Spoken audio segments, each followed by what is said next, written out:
This is the story about the Elkhorn Mine and the town of Elkhorn, Montana. This old town sits at an elevation of about 6,400 feet above sea level. Elkhorn is about 50-odd miles south of Helena and just a bit southeast of Wicks. If you haven't watched my Wicks video, I'll leave a link at the end as well as a link in the description box below. It was back in 1875 that prospector Peter Wys discovered a promising lode of silver. The claim was originally named the A.M. Holter Lode after the well-known Helena capitalist Anton Holter, but it wouldn't begin to produce significantly until the 1880s.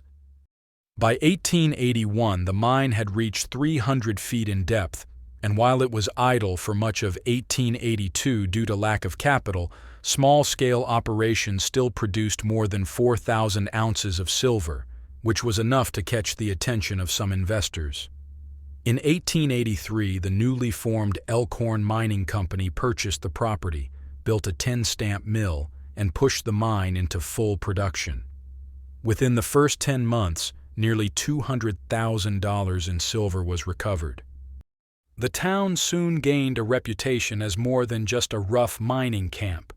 Unlike many old mining boom towns, Elkhorn was notable for having a large population of families. It boasted a school, a church, a fraternity hall, about a dozen saloons, a couple of stables, a blacksmith, and a few general stores. The post office opened in 1884, and by 1886, the arrival of the Northern Pacific Railroad spur line made access easier and encouraged even more growth. By 1890, the population numbered around 1,000 permanent residents, according to contemporary accounts.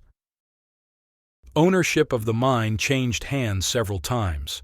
After being sold to a London-based company in 1888, new ore bodies were discovered that extended production for years. But the silver crash of 1893 struck hard, sending prices plummeting, and this marked the beginning of the town's decline. The 1880s boom years were not without tragedy. A diphtheria epidemic swept through Elkhorn in the late 1880s, killing dozens. One local account recalled, "In 1 week we buried 7 people from one family, first 6 children, and then their mother." The cemetery that still stands near the ghost town today bears silent witness to the town's losses. By 1899, the costs of pumping water from the deep mine shafts outweighed profits from the dwindling ore, forcing closure.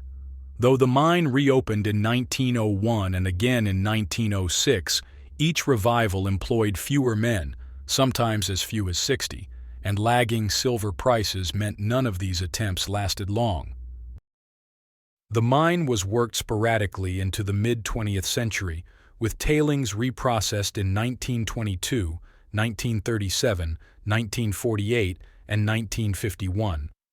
A final rehabilitation effort took place in the 1970s, but no significant new production was achieved. Between its founding and 1900, the Elkhorn Mine produced an astonishing 8,900,000 ounces of silver, 8,900 ounces of gold, and more than 4 million pounds of lead. It was considered one of the richest and longest operating silver mines in the state. You can still go to the old town of Elkhorn today. There is said to be just a few buildings that remain, including the fraternity hall and the old schoolhouse. They say a few families still live in the town, but the population is only a shadow of the thousands who once filled its streets. Well, folks, that's about it for this week's video. If you like these types of Montana videos, you'll probably like my Wicks story. Thanks for watching, and I'll see you all in the next video.